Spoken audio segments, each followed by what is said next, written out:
What up, everybody? Hey, welcome to the Dig Deeper Network. I'm your host, Cody G. I want to dive back into a subject matter that I do pretty well in on this channel, which is hip-hop and rap music.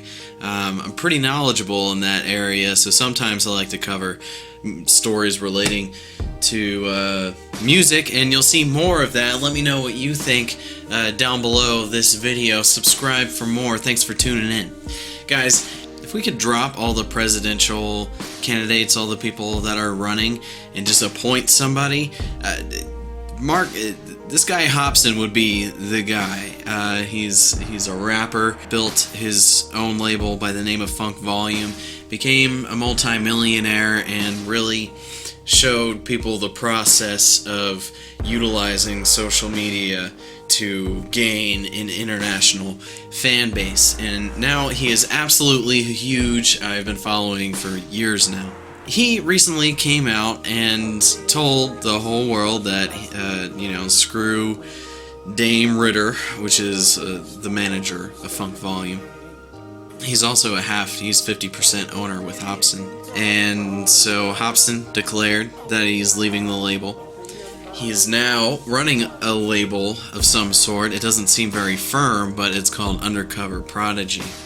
But Hopsin comes out on some radio stations lately just for YouTube and put it out there for the fans to know and understand the story as they're going through all this drama. Now, I did a report on, I did a story on this roughly a month ago, maybe a little bit further back, but I was not working with the amount of facts that I have this time. So if you are a Funk Volume fan, or if you understand what I'm talking about, this is a totally crazy story. I apologize if this is completely irrelevant to you, but I'm reaching out to the Funk Volume fans. But if you don't know who I'm talking about, basically these people inspired me to become and go out there into the marketplace as an entrepreneur in the realm of music, and they developed a formula that I think was so spot on. However, Hopsin comes out and he explains why he separates with the label. Funk Volume has somewhat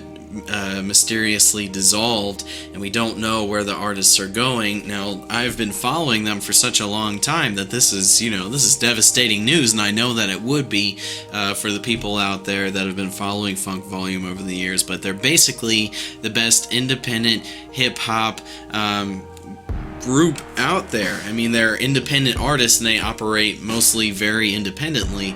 But these guys have immense talent. If you haven't heard, it's Hopsin, Dizzy Wright, and it's Jaron Benton. They have a couple DJs and producers on the team as well. But basically what I know now is that Dizzy, as I predicted, has stuck with Dame. I knew that they had a close relationship, and I know that Dizzy has been learning a lot from him, and so now he's following Dame for the moment, as they have recently released an album. Now, the name is completely dissolved. Funk Volume is no longer a thing. Last I checked, the Funk Volume merchandise store is still up. But basically what happened is that, everybody trusted the Dame figure, the manager, and they realized that, we're making all these meet and greets, we're working our asses off on this tour. Hopsin, being 50% owner, talked to his personal accountants and lawyers and shared with them what was going on. He said that Dame had been really iffy. He just launched them out on tour and just kept them in the blind. So they had a series of conference calls, and Dame decides to, in front of the entire group for that conference call, decides to insult Hopsin and tell him that he doesn't work hard. So, if you know anything about Hopsin, he directs his own videos, he makes all his own beats, and his stuff is, could be critically acclaimed, and they just have not launched to that major platform. But one reason that caused this breakup, if you will, is that Hopsin was breaking down the numbers, and everybody was telling him, smart outside third-party people were telling him this is a horrible deal. He was seeking advice, and of course it was smart for him to do so, being a 50% owner, to have his own financial and legal people and not enmesh it into one, because the group as a whole, which this happens everywhere, they weren't all totally on board for what was going on. So for the tour, Dame was paying himself $50,000, and he wasn't on that tour. It was a 2-month tour with shows nearly every day. Secondly, is that Hopsin wanted a new manager. He realized that Dame wasn't the person for him, and he thought for his career, because Hopsin has a lot of potential to blow up, so Dame got upset. He started saying that Hopsin wasn't a hard worker over these conference calls. He tried to play it cool, whatever. Hopsin always tried to keep the team together. Dame has completely dropped Jaron Benton as an artist at this point, and it seems like he just wanted Dizzy.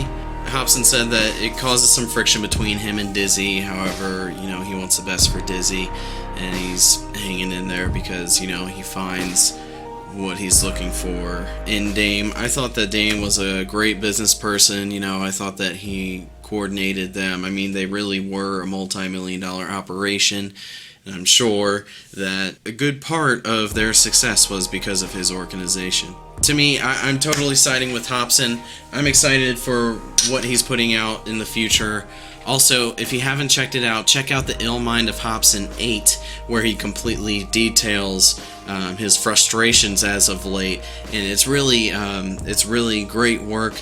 Look up his interview on Hard Knock TV. I think that was the best one, where he spills it all out. It really I really was able to see how intelligent of a person Hopsin is, even though I already knew to some degree that he was. He did really prove himself as an intelligent person. But anyway, guys, let me know what you think about this down below in the comments section. Thanks for tuning into the Dig Deeper Network with your friend Cody G. Let me know what you thought, and until next time.